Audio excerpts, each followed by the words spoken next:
Okay, so welcome to the Ultra Running Sam podcast, proudly presented by our long-term sponsor Overcooking Projects, who make the best trail running caps out there. We've worked with Daryl and Overcooking for many years, the long history with us on the podcast, so only fair to give them first shout outs on this little advertising intro.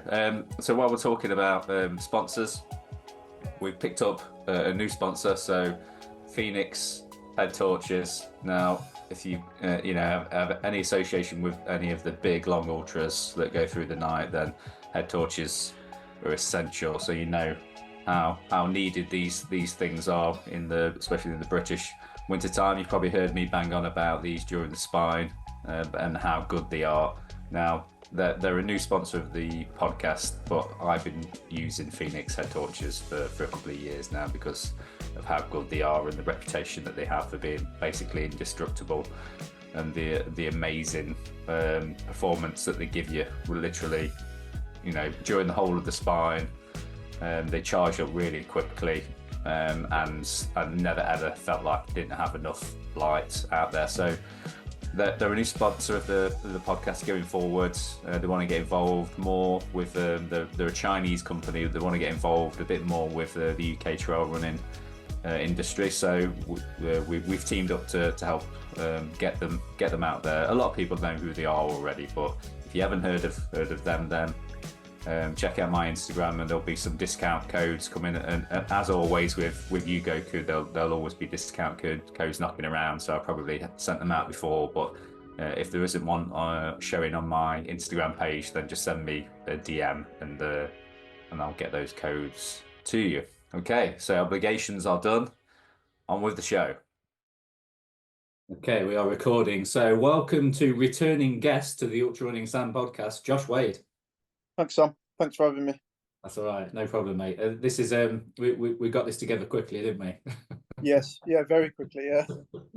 So when did you get back from UTMB then? Got back on Monday. On Monday, yeah. So what day are we now? There we are. Thursday. Yeah, I'm just trying to figure out. I still don't know what day it is and stuff because we've been away. So I've been I had two full weeks off. Yep. With the intention of going to UTMB and then having a family holiday afterwards, but because of listeners will sort of know my family woes up to this point. But basically, yeah, that plan didn't work out. So we've had kind of like weird weekends away and stuff. So we've been to Devon 3 times in these 2 weeks somehow, in various capacities, like visiting friends, and then we just had a last minute 4 days at Croyd in North Devon, just trying my hand at a bit of surfing. I don't know if you've ever surfed before, Josh. No, I'd like to try it though. Yeah, how did it go? It's all right. I mean, it's sort of years and years and years of doing board sports. Like I've always, paddleboard loads anyway, now, and I've always sort of lots of snowboarding and skateboarding in years gone by. So I think board sports kind of come okay to me. So, it's probably only like the 3rd time I'd ever tried surfing, and I can get up and I can ride away, but I can't do anything special. So I think if I lived by the sea, then it'd be something that I would invest a bit of time in if I could go paddleboarding and stuff. But when you live in the middle of the country, the furthest away from the sea, it's not really practical. So no. It's more practical to do trail running than exactly. And paddleboarding on the rivers and stuff. So yeah. Anyway, that's enough about me. So how are you sort of feeling post UTMB there? So you've just to let listeners know that haven't kept up with things. Then so you came in 11th, didn't you? Yeah. So how's things been? How have you sort of recovered in the past week then? I've recovered really well actually. I woke up on Sunday and the legs didn't feel that bad, and then Monday it was like don't really have any DOMs in the quads or anything like you usually get from the mountain ultras. And like I did the 50k Snowdonia early in the year, and the recovery took longer from that than it has done from this 100-mile and 33,000 feet. Like, no joke. It's like I ran yesterday, I ran today, and the legs are feeling good, and it's just the feet are a bit like the usual blisters and the toes and stuff that you get from ultras. But yeah, no, the recovery's been I've been surprised. So I didn't do much racing this year and quite a lot of training, so maybe it's something to do with that. Yeah. Or it could be like the ultra DOMs where it didn't kick in for like 3 weeks instead of Oh 3 days. no, I hope it's not that. So what do you put that down to then? Do you reckon that is because of your sort of great, your higher volume of training or racing less? Do you think that really has had that kind of effect then? I think so. Yeah, I did a lot of training. I knew my quads were in a good way from doing so many downhill, and also fueled the race really well as well. So that would have helped with recovery. Yeah. Basically did like 100 grams an hour right up until the end. Wow, that's I did amazing. I did 1 or 2 hours where it's about 60 when I started to feel a little bit sick, so I just backed off the nutrition a little bit. But apart from that, it was pretty much on the dot, and I was able to stick at like 100 grams right up until the end. So I think that will have helped. And just the training, I can't remember how many weeks I've done, but basically since Gran Canaria, which was February, I haven't stopped training like consistently every week with in the hills. And I had 2 weeks off because I sprained an ankle. So apart from the 2 weeks off, it's been consistent through February. Yeah, consistency is king. It is. Consistency is king, isn't it? How do you sort of buy into this new? I know it's not really a trend because carbs in has sort of been like a thing that everyone's sort of been striving for. But there was a bit of a lull in that, wasn't there? And people were doing a bit of there was the low carb versus high carb battle. But now it seems to be like the overall consensus from everybody, even people that would consider themselves low carb in like daily life, are all pushing the amount of carbs that they push per hour in the race. Have you is this sort of thing not really new to you? Have you always been doing this, or is it something that you've consciously tried to pick up on? Yeah, no, I've never really done this amount of carbs an hour since last year when I went to UTMB. I was sick because I loaded in too many carbs in Cormier. So it's like I really need to work on that and get the stomach solid. So ever since UTMB last year, I've just been working on this 120 grams an hour, getting the stomach strong. But before that, it was sort of like I was just eating anything. There was no. Now I've got like watch set at every 20 minutes, so I know that every 20 minutes I'm taking in nutrition. Whereas before that, could I say I was like winging it a little bit and just I'll eat. I know you had to eat, like you've got to eat in ultras, haven't you? But it wasn't planned like 100. It was probably like some between 40 and 80. But yeah, Yeah, you could have. I suppose with that kind of approach, it can sort of be accumulative then, can't it? So you could have like a couple of like hours where you've only done sort of like 40 or 60. yeah, And then you're not quite sure, where you are calories wise. Then you try and buffer it by taking in too many, and then, like you say, you end up sick and stuff. So do you think this is just like the way that things are going to be now? Then, like as far as carb intake is, that everybody's going to be literally like every 20 minutes the gel and doing it that way. it seems to be the way. Yeah, it seems to be the way everyone's going, and it definitely works for me. Like I fueled Gran Canaria like that, and that went well. So I just thought, right, I'll just keep it like that and fuel UTMB the same. So both races have gone well with the nutrition. So I probably won't change it there. So how have you sort of like introduced that into your training then? Have you sort of been regimented with always keeping tabs on carbs in long runs or in short runs? How have you sort of approached that? Yeah, long runs. Yeah, before UTMB, I was doing 120, like up to 5 hours. I was doing 120 grams just to make sure that the stomach was all right. But yeah, long runs. In all the long runs, I was doing loading the carbs, and the recovery is a lot better as well because you're fueling the body really well. So you can bounce back and do another training session. That's really interesting. Yeah, it's cool. Yeah, it seems to be that it's almost like some people have sort of said, well, yeah, obviously everyone's been trying to push carbs, but maybe people just haven't been as focused on it as sort of, they call it, I think David Roach calls it food doping. Yeah. So it's just a case of, I suppose it's more of the professionalization of trail running, do you think? Yeah, for sure. Definitely. Finding new ways to perform better, and like nutrition's a massive part of ultra running. So yeah, things are moving forward and times are getting quicker, aren't they? And could be the reason. Yeah, definitely. Yeah.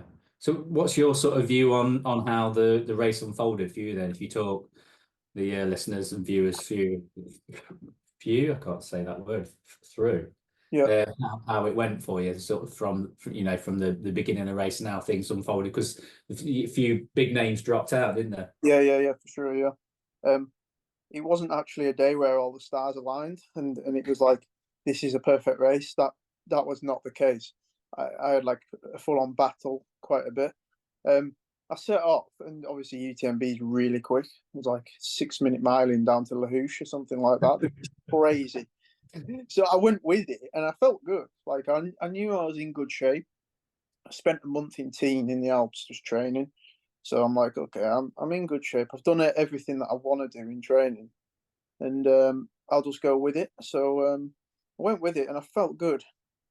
And you do the first climb, because there's not much climbing in the first 20 miles or something. It's like really runnable up until the continent. So did the first climb. I think it's called the Rosa, and as we're going up there, I'm like, I've got a really bad stomach. Not from the nutrition. I've got bad guts. This is not great this early on. So I had to go into bushes. I'm like, oh no, like loads of people passing. Like, don't worry about this. So I'm like, oh, I'm glad I've got that out. I'm like, okay, maybe this is okay. I've done this before. This has happened before in a race. You've got bad guts at the start. You've got to get it out. Let's now go, because I'll thank myself later. So I carried on a bit. Like 20 minutes later, again, my stomach again. It's like, oh no, this is not good. So I had to go again. And I went 3 times before I got to the continent. I got to the continent in 116th place. Like just messing about. I'm messing around, going to the toilet, and so I'm like, but I'm trying to keep my head straight and like, okay, there's loads of time left in this race. Anyway, you go up Notre Dame where everyone's going crazy. There's like a tunnel of people and they're all, hey, like whacking everything and just going crazy. I'm like, wow, this is so cool. But it's still on my mind, like, oh, do I need the toilet? And it's like, oh no. Anyway, and then Col de la Seine, that went well. That's when I started to feel a bit sick at the top and like just back off the nutrition a little bit. Got over Col de la Seine, like bad guts again. I'm gonna have to stop again. This is terrible. So I'm stopping again, and then you drop down, and then you go up around the pyramids. And when I was going up the pyramids, I just felt horrendous. Like I lied down, and I was like, I'm lying down for a minute. So I'm just on a lie down. There's people passing me. They're like, "You all right?" I'm like, "No, I just feel terrible. I'll be all right in a minute." Anyway, Sage Kennedy passed. Like, okay, Sage Kennedy's just passed. Like, get up and try and go with him. So I got up and try and went with him. And I'm like, then I seen Jack Chamberlain, who is also from the UK, and I'm like, okay, I'm starting to feel better now. And you descend, and then there's some flat running, and things start to feel a bit better. Got in, and then you do a long climb. I got into Cormier, and then I was telling my crew, Mel, like, I've got really bad guts, and all this, but anyway, yeah, let's keep going. And I left Cormier, and I felt really strong. So I was strong. It's just I had bad guts. That's all. It's like, I know things go, like, ultras aren't smooth, are they? Like, there's always some sort of problem going on. That's unusual though, for it to be like, yeah. So that must have been something that you'd sort of kept, you picked up in, because I know everyone talks about, I mean, I haven't been, but everyone talks about there being a lot of bugs around at UTMB. Yeah. Oh, I think it was, I had a bug, or I didn't know whether it was nerves but I don't get that. I mean, I'm obviously a little bit nervous, but I mean, I've not had that before, so I thought it must have been a bug or something. I don't know, left Cormier and felt really good. And it's like, okay, this is great. Let's go for it. So I'm driving away up to the refuge and I'm passing some people. And then you do a balcony trail and I can just see head torches in front. I'm like, oh, yes. So I'm running, I'm feeling really good and I'm reeling all these people in and then I'm passing all these people. Then I got to the other refuge. I'm like, what position am I in? And they're like, you're like 30th or something like that. So I've got 30 in my head. I'm like, okay, now I'm catching more people, 29th, 28th, 27th.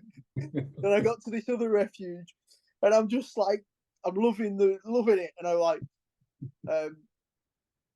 yeah, 27th, whatever. And then I'm like, you've got the long climb up to Grand Col Ferret. So I knew it was like, okay, I feel good. I'm ready to try and smash out this climb now.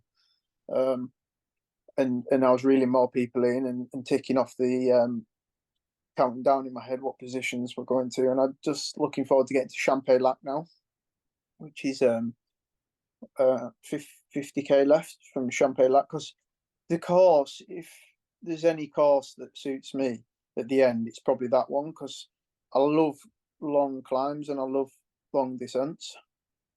And that race finishes like that. And it starts with flat running, which is not my strongest point. So the end of the race is definitely my strongest point. So I'm quite excited. But yeah, it flows for a bit down these rivers, and I was running really strongly. I was just loving running. You know, when you're just out loving running, you're late into this ultra, sun's just rose. I'm feeling good. I'm reeling people in. Got to Champagne, and I passed quite a few more people. I think now I could be in like 18th or something like that. And so now I'm like, okay, I want to push and put my headphones in, start the more caffeine and keeping on top of the fueling. And left there and started pushing again and I started catching more people. And you do this climb out of there, like really long climb. And I caught two guys, Cody Lind from America, like insanely strong. And this is probably the strongest I've felt throughout the whole race. I was just driving this climb and Cody was literally right behind me the whole way. And I'm thinking, is he going to stop for water at the top or is he not? Because I know there's a tap. Don't want to stay with him because he's going so strong. And we did stop. We should stop for water. Then he passed me and so strong on the downs. I'm like, keep with him. So I kept with him on the down. And then I think I passed him, and I broke off a little bit, so I was ahead a little bit. And then at some point, he just come flying past me again, and then obviously went on to come 7th place. But that climb was it was so good. So I was really pushing on that climb. You come into Trian, you know Trian, and as I was coming in there, Katie Scheid was leaving, and Yannick Knoll. So I was like, 1 minute in Trian, just refuel, let's get out, let's get this climb smashed out, going up Trian. But it's like the middle of the day now, it's really hot, sun's on this climb, and running really well out of Trian. And I'm like, okay, I can see Katie and I can see Yannick. So I ran up to them and I passed them. And obviously when I passed them, I'd overcooked it a little bit from probably pushing a little bit too hard. So I'm like, whoa, I'm going to have a lie down. So I just literally flopped in the bush. I'm like, oh. Anyway, they passed me again because I just overcooked it, catching them. And this guy's like, Ali, Josh, Ali. I'm like, just 1 minute.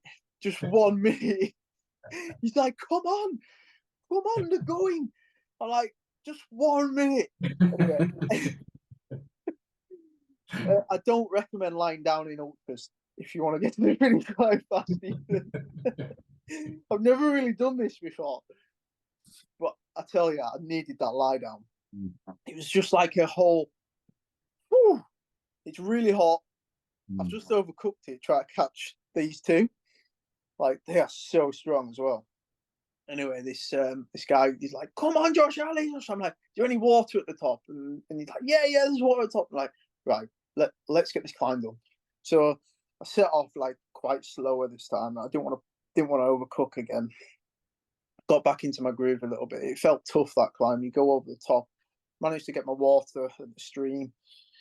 Descend into Valacine, which is the last checkpoint, and the energy came back. Felt good. Felt strong again. I'm ready to push again. I'm like, okay, see if we can now reel in some. I think I'm what position? Like 12th. Yeah, 12th. Anyway, ran up the gentle climb out of Valacine, and I seen Katie again, and then just past Katie, and then did I see someone else? It's like this little Sportiva dude, who also I seen earlier on. It's like, oh, these are so strong. I'm gonna have to really push now. Try to push the last, because you don't do tête à vent anymore. You go like this other way, and it was like for Chamonix, really technical little descent. So you go up and then you do this like really rough, like where the water's just smashed the rocks, there's roots everywhere. And when you've got like 100 miles in the legs on 95 miles, it's like, legs didn't feel too bad though. So carried on up there, no water at all, and it's absolutely roasting. And then get to Le Flageur, Ben Mountsy's there, and loads of other people like Rich and Andy. And like, last descent, I just managed to pass Thibaut Baronian just on the last bit going up to Le Flageur. So I think I'm in 11th. Like, I've just got the descent to Chamonix to go now, and legs felt really good at this point. I'm like, yes, just open the legs up on this final descent. So just opened it up, let the body go, just flow back into Chamonix, and it's like, that was such a good day. It was a roller coaster though. Were you consciously hunting 10th place, or did you know who was ahead of you?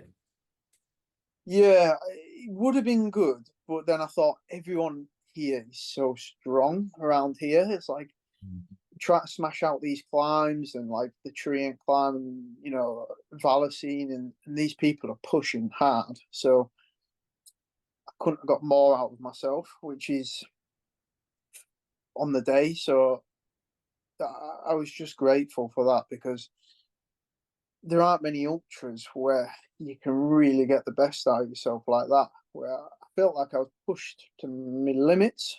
And it's such a good feeling. So I was content with where I was and what was happening. Had you thought about, the issues you'd had at the start with your stomach and stuff? Do you think if you'd not had that with your guts, do you think you could have been further up, or do you think it was just that was the thing that made you a bit safer? Or this is what I've thought through, and if my guts weren't like that, I would have gone with the pace a bit more and probably arrived in Cormier. You never know, but maybe arrived in Cormier a little bit faster. But then who knows how the second half had gone. Yeah, but I still had bad guts coming down to the finish line, and I still had to stop again at the end. It's like, oh man, it's like a whole day of this. But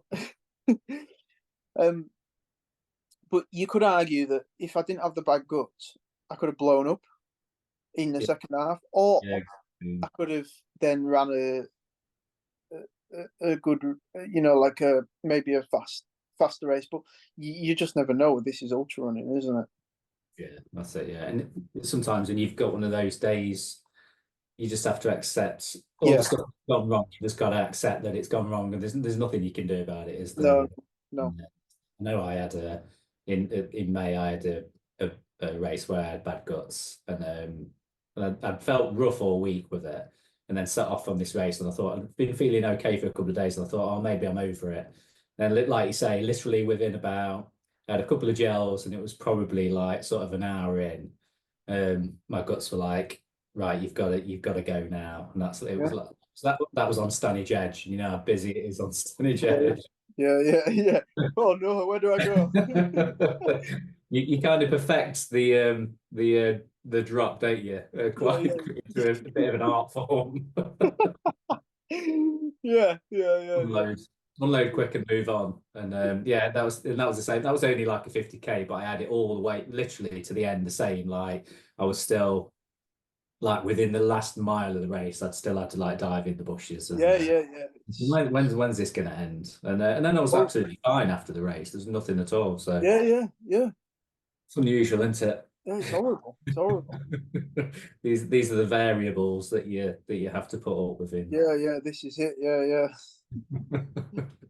What's your sort of insights on people that dropped out in the race? Or did you hear? Because I'm coming into this sort of not hearing anything because I've been away and I've kind of been like off the grid for a bit. I've not really heard any of the stories. I've still got a list of podcasts that I've got to listen to catch up on what happened. But what were your sort of takes on everything?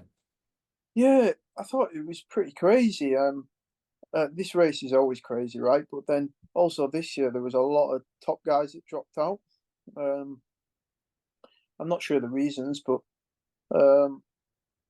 yeah, it seems like everyone seems to mention like a mysterious illness that a lot of people just seem to get like quite quickly into the race and they're not sure where it's come from, sort of thing. Really.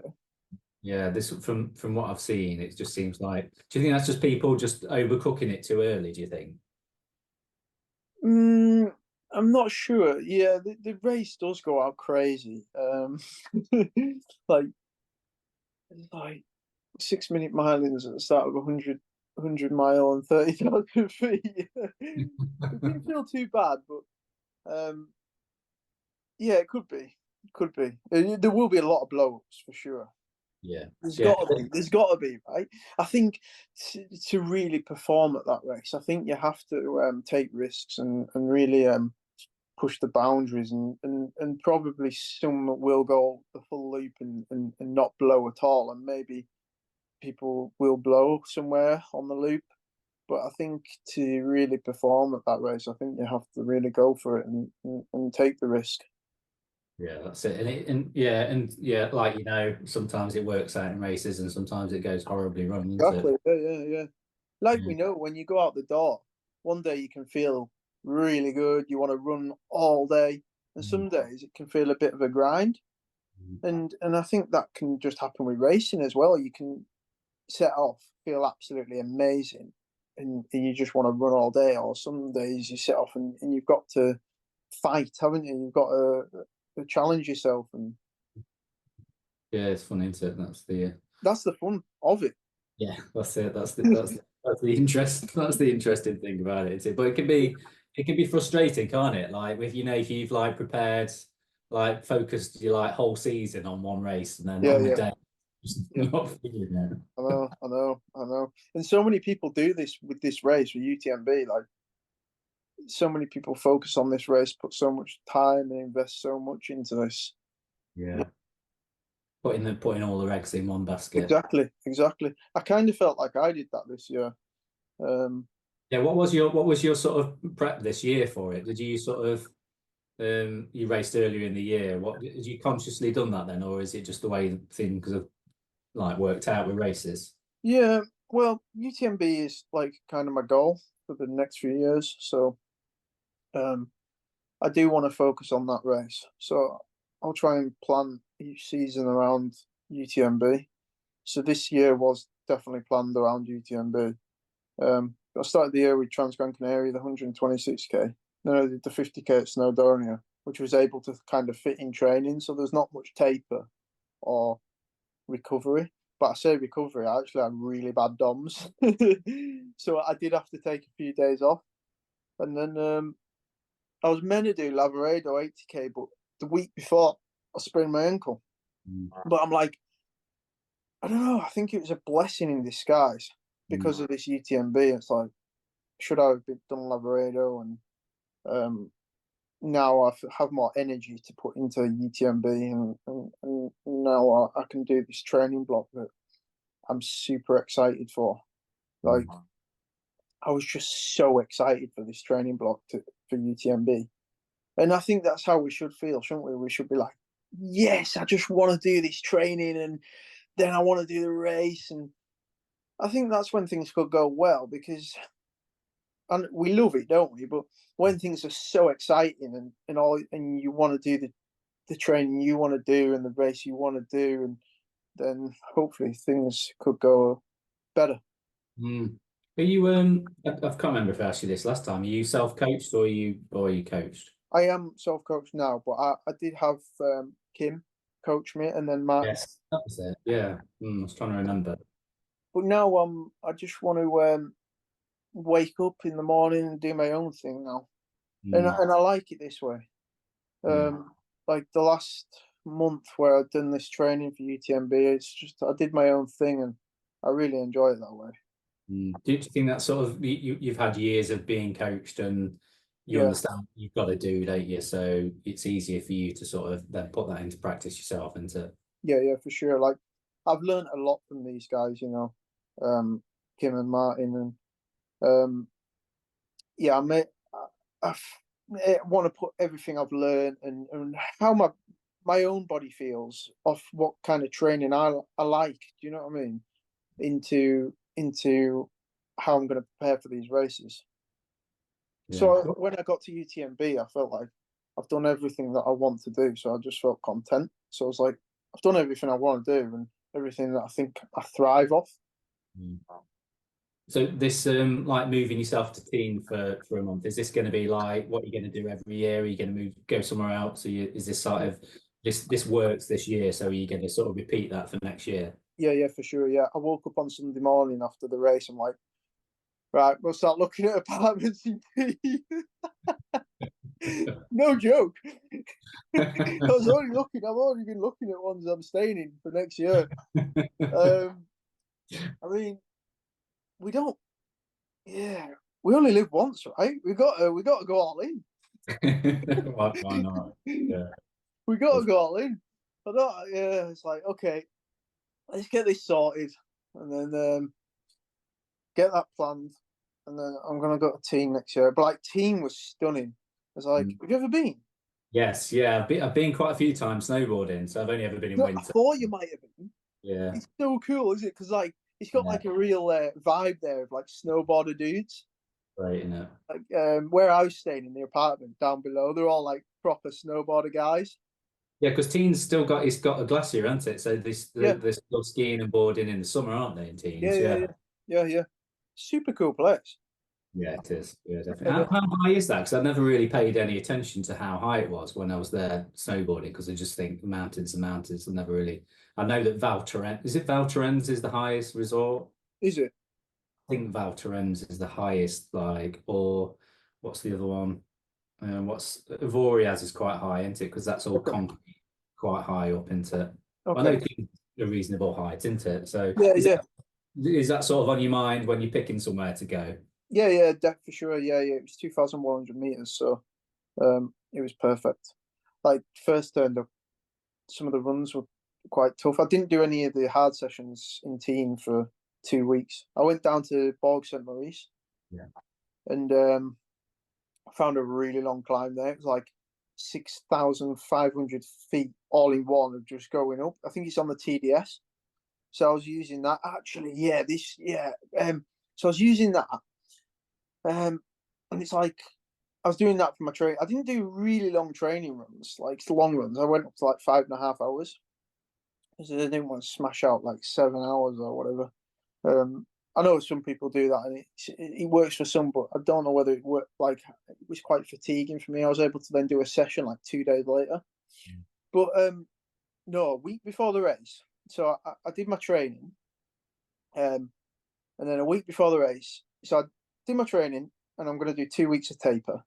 So I started my taper, and then the Saturday before the race, I'm like, okay, I'm going to go to the climbing bog, and I'm going to do the full climb, the long climb, and I'm going to run hard downhill, because to keep the conditioning in the legs just through the taper. Anyway, ran hard downhill, and on the last 1,000 feet, I pulled my quad. I'm like, no way. Just pulled my quad, and the race is on Friday. Right. So I got back, and I'm like doing everything I can, stretching, and I'm like, what's going on? Anyway, so I woke up on Sunday, and I thought, right, let's just go and run around the Lac. The Lac, the lovely lake in team, just to see how it is. And I couldn't run. I'm like, oh no way. I've just invested all this into this race, and now I've pulled my quad the week before the race. I've done all this training. It's all gone fine. and I pulled it in taper just from running hard downhill. I'm like, what am I gonna do? Anyway, so I've been going to this physio in the apartment block, who's like, they're really good, and she's like, it'll be fine, it'll be fine. So I'm getting my physio and getting sorted, and like try and run tomorrow. I'm like, this really needs a day off. Like, I just really need to take a day off, stretch it, go in the sauna, get it loosened up, get some heat, and keep stretching. So I was just like really intense with the rehab with it, and I remember taking a day off. Then I ran again, and it was fine to run on. And then after the run, I felt it tighten up a little bit. So I'm really worried. I'm like, I don't even know if, like, the first downhill at the race, I'll know whether it's gonna be a problem or not. But I ran again on Thursday, and there was nothing. And then I was like, well, then you just take the risk, don't you? It's like, well, it could be wrong, it could be all right, or it might not be all right. If the quad is healed, then it'll be all right. And if it hasn't, but it had healed. So, but yeah, I had a real bad, like, whoa. I know we all get niggles in taper, don't we? Like, what's that? But this was actually a pulled quad. It wasn't imaginary. Yeah. It wasn't. No, it wasn't imaginary. It was like I've done that loads where you get imaginary things. You're like, oh, what's that? Oh, we've done this, but yeah, it was like, oh no, I've really pulled my quad. So yeah, this is all part of the athlete journey, right? It's like, oh, now we got to sort this. It's all challenges. Yeah. There's always something in there. Do you how did that sort of affect you, like, psychologically going into the race then? Because you'd had that sort of like perfect lead up to it, and then you got this thing at the last minute. Was that, how do you sort of figure that in your mind going into the race? Was it a case of just thinking, oh, it's okay now, a couple of days before you'll know on the first downhill then? Yeah. It was like, I've done everything I want to do. I even got to the last Saturday long run where I could do the hard downhill, and then it was just literally from then I was going to do Monday. I was going to do a one more hill session, but I couldn't do that because of the quad. And then I just wanted to do some strides and some easy running, and I was like, yeah, psychologically, I didn't let it mess with me though. I was like, just keep calm. Start the race, have some backup things in the bag, like the brace, the knee brace, the compression, even some tape and all that, and then just set off running and see what happens. But it's like, I was thinking as I was running, oh, I can't feel it, and then the first downhill, I was like, is it there? Is it there? It's not there. And then I'd done the first downhill, checked the second down, when you go up Notre Dame, and then I did that, and it's like, it's still not there. And then I forgot about it. When I got to Cormier, it's like, that's it. If you can get to Cormier and it was all right, then it's like, it's got to be all right. Crazy, isn't this journey? Do you think that would you have been in the danger of overtraining if you'd not pulled it? Do you think you would have wanted to do too much that week, or are you quite regimented with tapering? Because when you self-coached, you got your coach there saying, don't do anything this week, don't only do this, only do that. Could you sort of, are you in control enough to be able to stop yourself from doing stuff like that? Yeah, I like to think so. I mean, when the training's going on, it's like, okay, I really want to train hard. But when taper comes, I can taper. And I did taper, and I don't think I would have overdone it if the quad hadn't have pulled. I don't think I would have overdone it. No, I can control myself. Like, this is part of it. We've got to be disciplined to perform well. Yeah. And, I was like, no, you've got to take it. I suppose sometimes the whole overdoing it in a taper can be just that you're not confident in your own abilities, are you? If you're just thinking, you're doubting your training, aren't you? Yeah. You've had such solid training, you're almost like, you're ready for taper, aren't you? And you know that it's the thing to do. Yeah. I was happy to then just drop the miles, and like, Mel had arrived in teens, so we spent some time together. eating and relaxing, and I was preparing everything for the race, getting my kit as light as possible, sorting the nutrition out, the boxes for the nutrition. So I kept busy because I like to keep busy in the lead up because you can feel sluggish, can't you? If you just taper and you sat around doing nothing, your body can be like, ugh, a bit. So I'm just trying to do this, do that. We'll go out and do this, and like not taking up any other sports like mountain biking, because there was some slides there. Have you seen that? They go into the lake. Yeah. They look super cool, but like you can't go on them. Like I'll end up like full of hamstring, pulling something else. But like, yeah, it went walking and stuff like that. Yeah, just keeping yourself, keeping your mind busy more than anything. Exactly. That's when you start thinking into, oh, that's a bit of it. What's that little pain there? Well, that's turning. I've got something else. What's that? Yeah. Is there anything that you sort of take away from this race then that you're sort of gonna implement into next year's prep, or is there anything that you've noticed you need to work on for next year? Yeah, since the race, I've been going through everything and where can I improve and how can I get better? How can we sort the stomach problems if that happens again, so we can stop that from happening. And I'm just going to look back on the race and see where I can improve on areas and look ahead to the future. Yeah. How do you get back into UTMB next year then? What have you got to do? Well, I've sent them an email because usually you have to do a race this year to get into next year. And I will plan on doing the Snowdonia, the 100 miles at Snowdonia. And I've asked them if that would or are able to qualify if it went well from there to UTMB. And if not, I'm going to have to look at some races in the back end of this year. But I was planning on doing Grand Raid at the end of October, but that's not a UTMB race. So it's definitely a race that I want to do because it looks really good, like a technical 100 miles. It looks hot though. But it's the only other option would be Mallorca, the Mallorca by UTMB. Or when's that? When's Mallorca? November the 1st, or something else in December. But I'm just waiting for them to reply to see what they say, because I don't know whether when I did Eiger, that got me third, that got me an entry to CCC. Like, I don't know how the rules fully work, because I know that like 2 years ago, a year ago, they were like, oh, you can change distance, you can do this. Do you remember? Like, you can change from CCC to UTMB, and like, I don't know how they're working it. So yeah, I'm just trying to find out.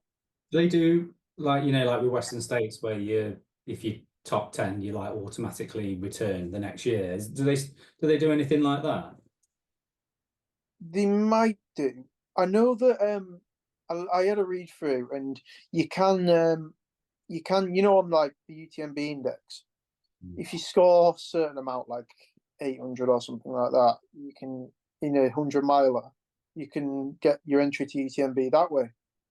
So you don't have to come in the top 3. You can come whatever, as long as you've scored 800. But that's not at UTMB, so they put apart from UTMB. So you've got to get that in another 100 miles. Yeah. So it's, you have to do a 100-mile race to get into the other 100 milers. They're making it easy for us, aren't they?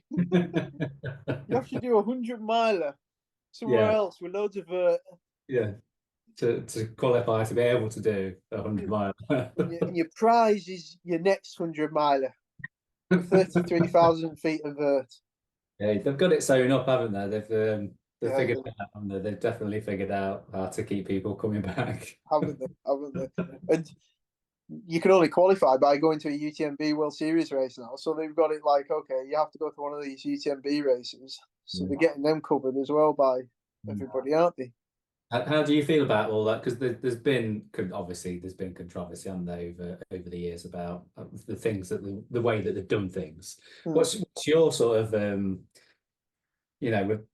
without sort of pushing you on your morals too much, but how do you feel about the way that they've sort, because they've been accused of a lot of stuff. I mean, I'll put my hands up and say that I'm like neutral to it now because of my position. Like as a podcast, I've interviewed them. I've interviewed people that are very critical of them as well. So I just sort of stay in the middle. I don't know what your opinions are, if you can share them. Yeah, of course, Sam. Honestly, Sam, I stay out of any politics. I just run. The best way. It's like, if there's anything going on, it's like, okay, I just run. Unless they do something really bad, then I'm like, okay, I'm running. I want to race ultra marathons. Where's the competition at? And where's the mountain ultras? I'm going there. It's like, yeah. But like, I don't even know actually what happened because I don't ever read into it. Like, I have seen stuff about it, and I'm like, I have no idea. Yeah, it's probably the best way. Ignorance is bliss. Yeah. Amazing. So what have you sort of got planned now before the end of this year? Are you going to? And I always like to mention the spine race in every podcast I do. Got any plans of coming back to the spine? Oh, I'd love to do the spine, Sam, but it's just not on the list anytime soon with these European mountain ultras. Yeah. But like, because I'm going to Gran Canaria for the Trans Gran Canaria again. But the spine is definitely on the cards later. I think at the moment I'm trying to focus on Trans Gran Canaria, UTMB. But like, the spine really does excite me.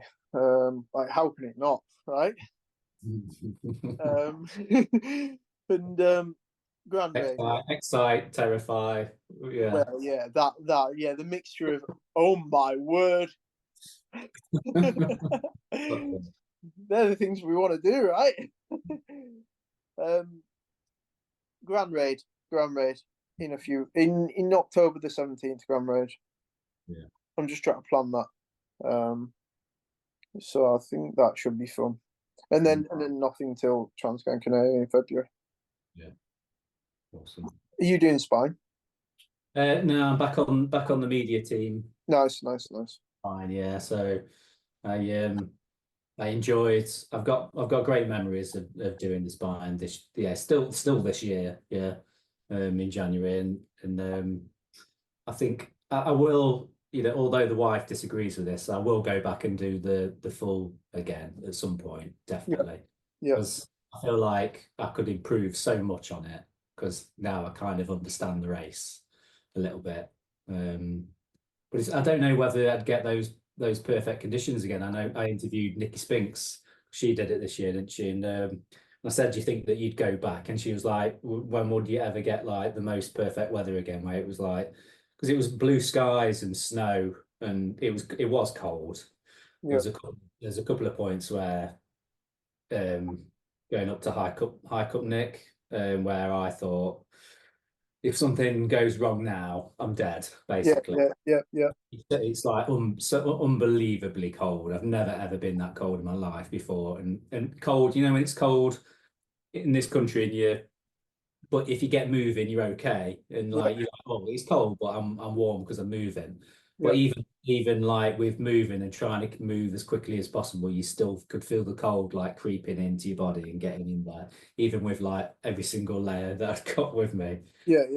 But they're the kind of things, they're the memories that I'll have of that race. And if I never do it again, then I'm happy with those memories of it. But no, I know that I could go back and do it a lot quicker, especially like got held at Greenhead for 8 hours. So that's definitely, I can definitely do it quicker. Yeah. Nice. Awesome. Well, appreciate you coming on, Josh, and telling us how you got on with your race and everything. It's great to catch up again, and it's been like it's been too long. So eventually, I'm sure I'll actually see you at a race in person, and hopefully, we'll have a good chat, and I'll buy you a beer. Cheers, Sam. Thanks very much. Thanks for having me on as well. Yes, no worries, mate. Yeah. Keep us like updated on what you're doing, and I'll keep watching to see what races you got coming up, and I wish you all the best, mate. Cheers, Sam. Thanks very much. No problem. Cheers. Bye, everyone. Bye bye.